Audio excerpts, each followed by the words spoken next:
വന്നിരിക്കുന്ന ഒരു പുതിയ സാധനം കൊണ്ടിട്ടാണ്. ഇത് പുതിയൊന്നുമല്ല, പഴയതാണ്. 3-4 വർഷമായി ഗോഡൗണിലായിരുന്നു. ഞാൻ പൊടി തട്ടിയെടുത്തതാണ്. ട്രൈപോഡാണ് ഗൈസ്. ഇത് എല്ലാ യൂട്യൂബേഴ്സിൻ്റെ കയ്യിലും കാണും, എല്ലാവർക്കും അറിയായിരിക്കും. പക്ഷേ എൻ്റെ ചെറിയ കൂട്ടുകാർക്ക് വേണ്ടി ഞാനിത് പരിചയപ്പെടുത്തിയതാണ്.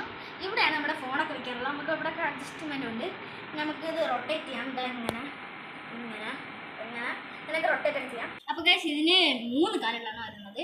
ഇതിൽ നമുക്ക് 3 സ്റ്റെപ്പായിട്ട് നമുക്ക് ഇതിൻ്റെ ഹൈറ്റ് അഡ്ജസ്റ്റ് ചെയ്യാം. ഇതിൽ അതിനായിട്ട് 3 ക്ലിപ്പാണ് കൊടുത്തിരിക്കുന്നത്. ഇനി ഫസ്റ്റ് ക്ലിപ്പ് തുറക്കുമ്പോൾ നമുക്കിതാ ഇത്രയും ഹൈറ്റ് നോക്കാം. സെക്കൻഡ് ക്ലിപ്പ് വരുമ്പോൾ നമുക്കിതാ ഇത്രയും വരും. തേർഡ് ആകുമ്പോഴത്തേക്കും നമുക്കിതാ തിന്നായിട്ടുള്ളത് നമുക്ക് ഇത്രയും നീളം. നമുക്ക് ഇതേപോലെ ഈ 2 ഇതിലും എല്ലാത്തിലും ചെയ്യാവുന്നതാണ്. എനിക്കിതിൽ എടുത്ത വലിയ പരിചയമൊന്നുമില്ല ഗൈസ്. എന്നാലും ഇനി വരാൻ പോകുന്ന വീഡിയോസൊക്കെ ഇതിൽ വെച്ചിട്ടുള്ള വീഡിയോസ് ആയിരിക്കും. ഇനി ഇതൊക്കെ ഒരു ഓൾഡ് ഫാഷനാണ്. നമുക്ക് നിങ്ങളൊക്കെ സപ്പോർട്ടൊക്കെ ഉണ്ടെങ്കിൽ നമുക്കൊരു പുതിയ വില ഇതൊക്കെ മേടിക്കാം. ഓക്കെ ഗൈസ്, അടുത്തൊരു വീഡിയോ വരുന്നവരും ബൈ.